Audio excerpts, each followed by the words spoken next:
Hello friends, food Bangla চ্যানেলে সবাইকে স্বাগত। আজকে একটা রেসিপি শেয়ার করতে চলেছি, চিতল মাছের রসা। আর আমি এই রসা কিভাবে করব স্কিপ না করে প্রথম থেকে শেষ পর্যন্ত দেখতে থাকুন। চিতল মাছের রসা করার জন্য এখানে পরিমাণ মতন তেল দিয়ে দিলাম মাছটাকে ভাজার জন্য। মাছের মধ্যে আমি পরিমাণ মতন লবণ দিয়ে দিলাম, পরিমাণ মতন হলুদ দিয়ে দিলাম। আমার এই তেলটা গরম হয়ে গেছে, তেলের থেকে ধোয়া ওঠা শুরু হয়ে গেছে। এর মধ্যে আমি মাছগুলোকে দিয়ে ভেজে নেব। আর এই যে মাছগুলোতে আমি লবণ হলুদ মাখিয়ে রেখেছিলাম,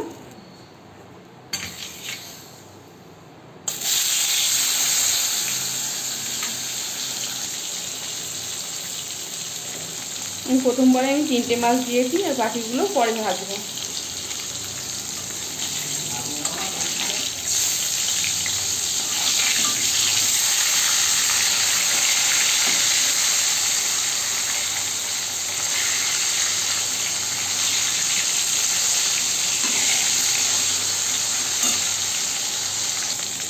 মাছগুলো ভাজা হয়ে গেছে, আমি মাছগুলোকে নামিয়ে নেব।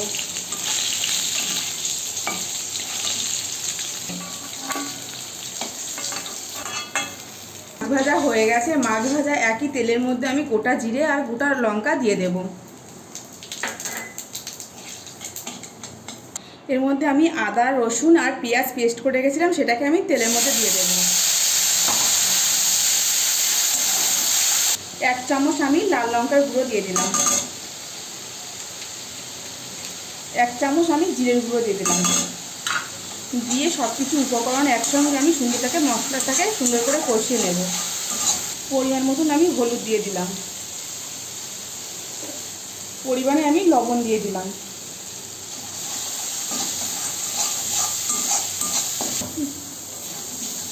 আমার মশলা কষানো হয়ে গেছে, মশলা থেকে তেল ছাড়তে শুরু করেছে। এর মধ্যে আমি পরিমাণ মতন জল দিয়ে দেব।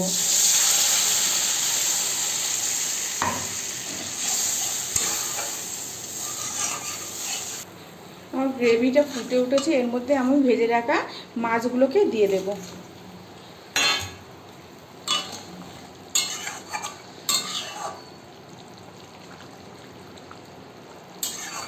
আপনারা বাড়িতে একবার চিতল মাছের রসা এইভাবে একবার ট্রাই করে দেখবেন, খুবই ভালো হবে। আর আপনাদের যদি ভালো লাগে তাহলে কমেন্ট করে জানাবেন, কমেন্টের রিপ্লাই আমি দেব। আমার চিতল মাছের রসা রেডি, আমি এটাকে নামিয়ে ফেলবো। চিতল মাছের রসা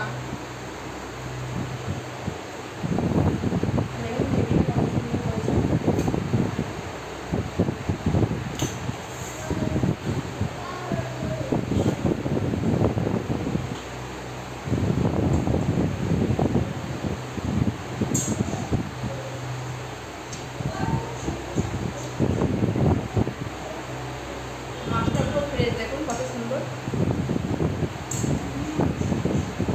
মাছটা খুব টেস্টি আছে। রসটা যা টেস্ট হয়েছে অসম, খুব ভালো।